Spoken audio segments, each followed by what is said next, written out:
የንስሐ ጥሪ የሰው ልጆችን አብዝቶ የሚወደውና መጥፋታቸውን የማይሻው ፈጣሪ ከጥልቅ ፍቅሩ የተነሳ ልጆቹን ዘወትር ወደ ንስሐ ይጠራቸዋል። እግዚአብሔርን የሚያስደስተው የሰው ልጆች ድህነት በመሆኑ ወደ ንስሐ ከመጣራት አይሰለችም። ሐዋርያው ቅዱስ ጳውሎስ ሰዎች ሁሉ ሊድኑና እውነትን ወደ ማወቅ ሊደርሱ በሚወድ በእግዚአብሔር በመድኃኒታችን ፊት መልካምና ደስ የሚያሰኝ ይህ ነው በማለት ፈጣሪያችን ለሰው ያለውን ፍቅር ገልጦታል። አንደኛ ጢሞቴዎስ ምዕራፍ 2 ቁጥር 4 የሰዎችን መዳን መሻት ብቻም ሳይሆን ወደ ንስሐ እንዲመለሱ ከቸርነቱ የተነሳ ስለ ኃጢአታቸው ከመቅጣት ይታገሳል። ይህንንም ቅዱስ ጴጥሮስ ነገር ግን ሁሉ ወደ ንስሐ እንዲደርሱ እንጂ ማንም እንዳይጠፋ ወዶ ስለ እናንተ ይታገሳል በማለት አረጋግጦታል። ሁለተኛ ጴጥሮስ ምዕራፍ 3 ቁጥር 9 ይህ የእግዚአብሔር ትዕግሥት ሰፊ ነውና የጥሪውን ድምፅ የሚሰሙት ሁሉ ሊጠቀሙበት እንዲችሉ የፈጣሪ ፍቃዱ ነው። ሐዋርያው ቅዱስ ጳውሎስ በአቴና ከተማ በአርዮስፋጎስ መካከል የግሪክ ሰዎችን ሲያስተምር እንግዲህ እግዚአብሔር ያለማወቅን ወራት በኀጢአት የመኖርን ዘመን አሳልፎ አሁን በየቦታቸው ንስሐ ይገቡ ዘንድ ሰውን ሁሉ ያዛል ብሏል። የሐዋርያት ሥራ ምዕራፍ 17 ቁጥር 30። በሕዝቅኤልም እግዚአብሔር ሞት በሚስማማው ባሕሪ የተፈጠረውን የሰውን ሞት የማይወድ በንስሐ ወደ ሕይወት መመለሱ ግን የሚያስደስተው መሆኑን ተናግሯል። ንስሐ ግቡ፣ ኀጢአትም እንቅፋት እንዳይሆንባችሁ ከኀጢአታችሁ ሁሉ ተመለሱ፣ የበደላችሁትን በደል ሁሉ ከእናንተ ጣሉ፣ አዲስ ልብና አዲስ መንፈስም ለእናንተ አድርጉ። ስለምን ትሞታላችሁ? የሟቹን ሞት አልፈቅድምና ይላል ጌታ እግዚአብሔር። ስለዚህ ተመለሱና በሕይወት ኑሩ። ሕዝቅኤል ምዕራፍ 18 ከቁጥር 30 እስከ 32። አምላካችን እግዚአብሔር ይወደናል። ከፍቅሩ የተነሳም በንስሐ አማካኝነት ከበደላችን ታጥበን የቸርነቱና የማታልፍ መንግሥቱ ተካፋይ እንድንሆን ይፈልጋልና ሰዎችን ወደ ንስሐና ወደ ዘላለማዊ ሕይወት ከመጥራት አላቋረጠም። እንግዲህ ከጌታ ፊት የመጽናናት ዘመን እንድትመጣላችሁ ኀጢአታችሁ ይደመሰስ ዘንድ ንስሐ ግቡ ተመለሱም በማለት ሐዋርያው ቅዱስ ጴጥሮስ የሚያሰማው የእግዚአብሔርን የንስሐ ጥሪ ነው። የሐዋርያት ሥራ ምዕራፍ 3 ከቁጥር 19 እስከ 20። ቅዱስ ያዕቆብም ማንም ኀጢአተኛን ቢመልስ ኀጢአቱን እንዲሸፍን ይወቅ ብሏል። ያዕቆብ ምዕራፍ 5 ቁጥር 20። ጌታችን መድኃኒታችን ኢየሱስ ክርስቶስ ሥጋዌ ቃል ከልዑል መንበሩ ወርዶ ሰው የሆነው የእኛን ኀጢአት ተሸክሞ ስለ ሞታችን ሞቶልን መከራን ተቀብሎ ያዳነን ኀጢአታችንን ሸፍኖ ነውና እኛም ልንፈጽመው ያስፈልጋል። እግዚአብሔር ወደ ንስሐ እንድንመለስ ያቀረበልን ጥሪ ለእኛ ያለውን ጥልቅ ፍቅር የሚገልጽ ነው። የሚከተሉት ጥቅሶች የዚህ ማረጋገጫ ናቸው። ወደ እኔ ተመለሱ፣ እኔም ወደ እናንተ እመለሳለሁ ይላል የሰራዊት ጌታ እግዚአብሔር። ሚልክያስ ምዕራፍ 3 ቁጥር 7። ጌታ እግዚአብሔር እንዲህ ይላል፣ ንስሐ ግቡ፣ ከጣዖቶቻችሁም ተመለሱ፣ ፊታችሁንም ከርኩሰታችሁ ሁሉ መልሱ። ሕዝቅኤል ምዕራፍ 14 ቁጥር 6። አሁንስ ይላል እግዚአብሔር፣ በፍጹም ልባችሁ በጾምም በለቅሶና በዋይታ ወደ እኔ ተመለሱ። ልባችሁን እንጂ ልብሳችሁን አትቅደዱ። አምላካችሁም እግዚአብሔር ቸርና መሐሪ፣ ቁጣው የዘገየ ምሕረቱም የበዛ ከክፋትም የተጸጸተ ነውና ወደ እርሱ ተመለሱ። ኢዩኤል ምዕራፍ 2 ከቁጥር 12 እስከ 13።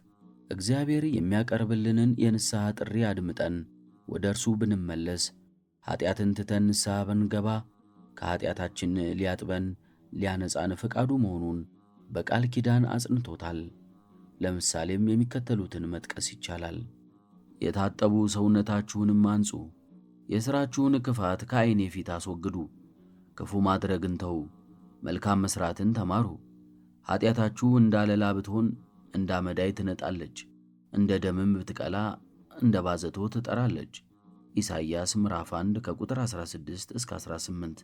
ጥሩ ውሃንም እረጭባችኋለሁ፣ እናንተም ትጠራላችሁ፣ ከርኩሰታችሁም ከጣዖቶቻችሁም ሁሉ አጠራችኋለሁ።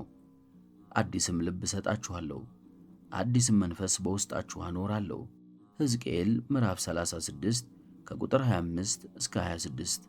የምንኖረው በኃጢአት ዓለም በመሆኑ ከኃጢአትም ተለይተን በንጽሕና መኖር ባለመቻላችን ፈጣሪያችን እግዚአብሔር በሕይወት እንድንኖር እንድንጸናና እንድንቀደስ አስፈላጊያችን ወደ ሆነው ንስሐው ይጠራናል። በዮሐንስ ወንጌል እንደተጻፈው የመድኃኒታችን ሰው መሆን ዋና ምክንያቱ የሰው ልጆችን ወደ ድኅነት መጥራት ስለሆነ ዓለምን ላድን እንጂ በዓለም ልፈርድ አልመጣሁምና በማለት ጌታችን ድኅነትን ወደምታሰጥ ስርየተ ኃጢአትን ወደምታስገኝ ንስሐ ይጠራናል። ዮሐንስ ወንጌል ምዕራፍ 12 ከቁጥር 47። እንዲሁም ደግሞ በማርቆስ ወንጌል ሕመምተኞች እንጂ ብርቱዎች ባለመድኃኒት አያስፈልጋቸውም፣ ኃጢአተኞችን እንጂ ጻድቃንን ልጠራ አልመጣሁም በማለት ከኃጢአት የተነሣ መንፈሳዊ ደዌ የያዙትን ሕመምተኞች ከኃጢአት ደዌ ወደምትፈውስ ንስሐ የሚጠራን መሆኑን ይነግረናል። ማርቆስ 2 ከቁጥር 17። ከዚህም በተጨማሪ በመድኃኒታችን ከኃጢአት ምክንያት የጠፋነውን የሰው ልጆች ወደ ሕይወት ሊጠራ እንደመጣ የሰው ልጅ የጠፋውን ለማዳን መጥቷልና በማለት ነግሮናል። ማቴዎስ ወንጌል ምዕራፍ 18 ቁጥር 11። ስለዚህ ንስሐ ስለ እኛ ድኅነት ወደ ተቀደሰው ሕይወት እንድንገባ የተሰጠን እንጂ በላያችን በግድ የተጫነ ሸክም አለመሆኑን በመረዳት ልንጠቀምበት ያስፈልጋል። ንስሐ ብንገባ የእግዚአብሔርንም ጥሪ ብንቀበል ምክሩንም ብንሰማ በሕይወት እንኖራለን፣ ከሞት ነፍስም እንድናለን። እምቢ ብንልም ንስሐ ባንገባ የኀጢአታችንን ዋጋ በጊዜው ማግኘታችን የማይቀር ነው። የምንወደውን ለመምረጥም ሙሉ ነጻነት አለን። በነቢዩ ኢሳይያስ አንደበት እሺ ብትሉ ለእኔም ብትታዘዙ የምድርን በረከት ትበላላችሁ፣ እምቢ ብትሉ ግን ብታምፁም ሰይፍ ይበላችኋል፣ የእግዚአብሔር አፍ ይህንን ተናግሯልና በማለት ተነግሮናል። ኢሳይያስ ምዕራፍ 1 ከቁጥር 19 እስከ 20። እኛ ግን መልካሙን ብንሠራ የእግዚአብሔርንም የንስሐ ጥሪ ብንቀበልና ከኀጢአታችን ስርየት አግኝተን በተቀደሰ ሕይወት በእግዚአብሔር መንግሥት ብንኖር መልካም ነው። እንግዲህ እግዚአብሔር በእኛ የሚማለድ ስለ ክርስቶስ መልእክተኞች ነን፣ ከእግዚአብሔር ጋር ታረቁ ብለን እንለምናለን በማለት ከእግዚአብሔር ጋር እንድንታረቅ የጥሪውን ድምፅ አስተላልፎታል። ሁለተኛ ቆሮንቶስ ምዕራፍ 5 ከቁጥር 18 እስከ 20። ሰዎች ከበደሉት ፈጣሪያቸው ከእግዚአብሔር ዘንድ ሲታረቁ የኀጢአት ማስተሰረያ ይሆን ዘንድ ቤተ ክርስቲያን ንስሐ ለሚገቡ ሰዎች ቅጣት እንዲሆን ቀኖና ትሰጣለች። ይህም መልካም ሥርዓትና ጠቃሚም ነው። በፈቃዳችንም ይሁን እግዚአብሔር በተለየ መንገድ አስታውቆን ንስሐ ብንገባ በማንኛውም መንገድ ብንፈጽመው ቀኖና ወይም ስለ ኀጢአት የምንቀበለው መንፈሳዊ ቅጣት ጠቃሚ ነው። ስለዚህ በሕይወታችን ውስጥ ንስሐና የእግዚአብሔር የንስሐ ጥሪ ፋታ ሊሰጠው እንደሚገባ ለመጠየቅ እንግዲህ ለንስሐ የሚገባ ፍሬ አድርጉ፣ በልባችሁም አብርሃም አባት አለን እንደምትሉ አይምሰላችሁ እላችኋለሁና ከእነዚህ ድንጋዮች ለአብርሃም ልጆች ሊያስነሳለት እግዚአብሔር ይችላል። አሁንስ ምሳር በዛፎች ስር ተቀምጧል። እንግዲህ መልካም ፍሬ የማያደርግ ዛፍ ሁሉ ይቆረጣል፣ ወደ እሳትም ይጣላል በማለት አስገንዝቦናል። ማቴዎስ ወንጌል ምዕራፍ 3 ከቁጥር 8 እስከ 10። ቅዱሳኑንም ቢሆን የሚያስደስታቸው የኀጢአታቸው ወደ ንስሐ መመለስ መሆኑን አሁንስ ለንስሐ ስላዘናችሁ ደስ ብሎኛል ብሎ ቅዱስ ጳውሎስ ለቆሮንቶስ ክርስቲያኖች በጻፈው መልእክት ያስረዳናል። ሁለተኛ ቆሮንቶስ ምዕራፍ 7 ቁጥር 9። ከዚህ ሁሉ በመነሳት ነው እንግዲህ የቤተ ክርስቲያን ቀኖና በንስሐ ለሚገኘው ስርየት ኀጢአትና ድኅነት ጠቃሚ ነው የምንለው።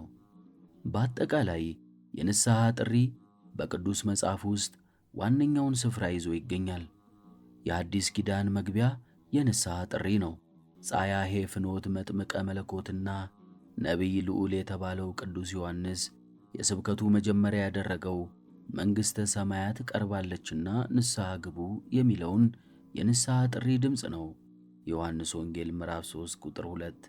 በዚህ አዋጅ መጥምቁ ዮሐንስ በንስሐ ያልታደሰና ያልነጻ ሰው ከእግዚአብሔር መንግሥት ርስት የሌለው መሆኑን አስረድቷል።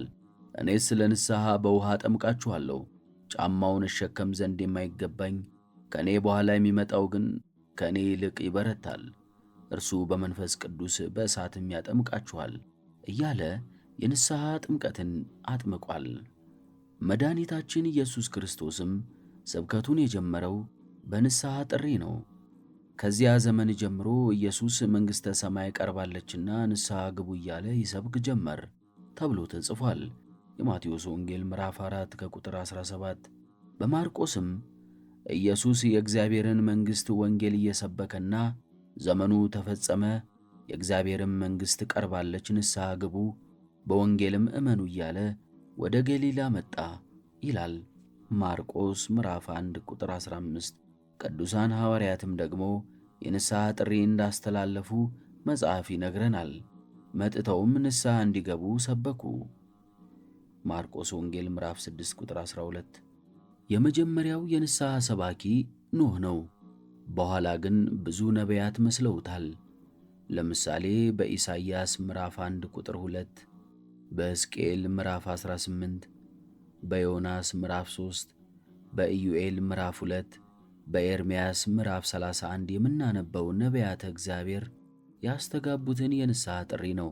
የንስሐ ጥሪ ከፍ ብለን እንደተመለከትነው በወንጌል ደግሞ የበለጠ ግልጽ ሆኗል። የንስሐን ጥሪ ማስተጋባትና ሰዎችን ለንስሐ መጥራት የበጎች ምዕመናን ጠባቂዎች የሆኑ የመምህራን፣ የሰባኪያን፣ የካህናተ ቤተ ክርስቲያን፣ የመንፈሳውያን አማካሪዎች ተግባርና ኃላፊነት ነው። ይህንንም የተለያዩ ቅዱሳን አበው ያረጋግጡልናል። ሁልጊዜ ኀጢአትህን እየሰበክ ንስሐ ግባ። ቅዱስ እንጦንስ። ኀጢአትን ባትሠራት መልካም ነው።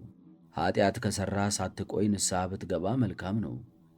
ንስሐ ከገባህ ዳግመኛ ወደ ኀጢአት ባትመለስ መልካም ነው። ወደ ኀጢአት ካልተመለስክ ይህ በእግዚአብሔር እርዳታና ቸርነት መሆኑን ብታውቅ መልካም ነው። ይህንን ካወቅክ ስላለህበት ሁኔታ እግዚአብሔርን ብታመሰግን መልካም ነው። ቅዱስ ባስልዮስ። በቀን ውስጥ ባሉት 24 ሰዓታት ሁሉ ንስሐ መግባት ያስፈልገናል። ለአንድ ሰዓት እንኳን ራስህን ያልገዛህበትን ቀን፣ ስለ ኀጢአት ያሰብክበትን ቀን፣ በደልህን ያላሰብክበትን ቀንና ራስህን ለማስተካከል ያልሞከርክበትን ቀን ከሕይወትህ ዘመን ውስጥ አትቁጠረው፣ አልተጠቀምክበትምና። ቅዱስ ይስሐቅ። በዚህም የንስሐ ጥሪ ለማንኛውም ክርስቲያን የሚቀርብና ሊቀርብም የሚገባ የተቀደሰ የእግዚአብሔር ጥሪ መሆኑን እናስተውላለን። ይህ የንስሐ ጥሪ እግዚአብሔር ለሚወዳቸው ብዙ ሰዎች ቀርቦላቸዋል፣ ተጠቅመውበታል። ለምሳሌ በፈቃደ እግዚአብሔር የተቀባው ንጉሥ ዳዊት በበደለ ጊዜ የእግዚአብሔር የንስሐ ጥሪ በነቢዩ በናታን አፍ ወደ እርሱ መጣች። እርሱም በጥሪው ተጠቅሞ ንስሐ በመግባት ከፈጣሪው ጋር ለመታረቅ በቅቷል። እግዚአብሔር ለሰው ልጆች የሚያቀርበው የንስሐ ጥሪ እነርሱ ለልጆቹ የአዳም ዘሮች ሁሉ ያለውን አክብሮትና ጽኑ ፍቅር የሚገልጽ ነው። እግዚአብሔር አምላክም የሚያቀርብላቸውን የንስሐ ጥሪ ተቀብለው ምሕረትና ይቅርታ ድህነትንም ሽተው ወደ እርሱ የሚመለሱትን ሁሉ ይቀበላል። ለዚህ ብዙ ምሳሌዎችን መጥቀስ ይቻላል። የጠፋው ልጅ የሉቃስ ወንጌል ምዕራፍ 15፣ 5 ባሎች የነበሯት ሳምራዊት ሴት የዮሐንስ ወንጌል ምዕራፍ 4፣ በጌታ ቀኝ የተሰቀለው ወንበዴ የሉቃስ ወንጌል ምዕራፍ 23 ከቁጥር 24፣ በተሰቀለ ጊዜ ስለ ሰቀሉት የሚያደርጉትን አያውቁምና ብሎ መድኃኒታችን የጸለየላቸው አይሁድ የሉቃስ ወንጌል ምዕራፍ 23 ከቁጥር 34፣ ቀራጩ ዘኬዎስ የሉቃስ ወንጌል ምዕራፍ 19፣ ቀራጩና በኋላ ሐዋርያ የሆነው ማቴዎስ የተባለው ሌዊ ማቴዎስ ወንጌል ምዕራፍ 10 ከቁጥር 3፣ ማቴዎስ ወንጌል ምዕራፍ 9 ቁጥር 9። የሚከተለው የጌታችን አባባል ወደ እርሱ የሚመጡትን ኀጢአተኞችን የሚቀበላቸው መሆኑን ያረጋግጥልናል። ወደ እኔ የመጣውን ከእኔ ከቶ አላወጣውም። የዮሐንስ ወንጌል ምዕራፍ 6 ከቁጥር 37። ይህንን ሰው ፍለጋ ግን ዘወትር በልቦና ደጃፍ ቆሞ በንስሐ ጥሪ ያንኳኳል፣ የሚከፍትለት ቢያገኝ። ራእይ ምዕራፍ 3 ቁጥር 20። የእግዚአብሔር ቸርነት ከሠራነው ኀጢአት ሁሉ በላይ ነው። የኀጢአታችንንና የበደላችንን ብዛት ከእግዚአብሔር ምሕረትና ቸርነት ጋር ስናነጻጽረው በውቅያኖስ ባህር ላይ እንደወደቀች ቆሻሻ ነው።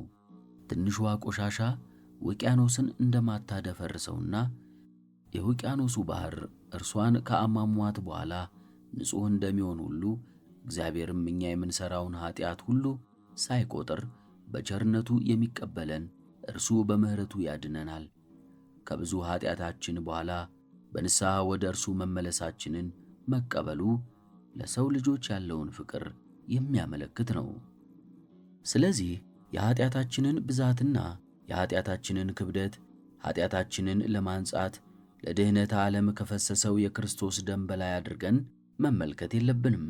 ከእግዚአብሔር ፍቅርና ከቸርነቱም በላይ አድርገን ማሰብ የለብንም። አንድ የቀድሞ ቅዱስ አባት እግዚአብሔር ለሰው ልጅ ያለውን ፍቅር ሊያሸንፍ የሚችል ኀጢአት ከቶውኑ የለም እንዳሉ ኀጢአታችን ብዙ ነው ብለን ተስፋ ሳንቆርጥ የቀረበልንን የንስሐ ጥሪ በማድመጥ ወደ ፈጣሪያችን ቸሩ እግዚአብሔር ዘንድ ልንመለስ ይገባናል።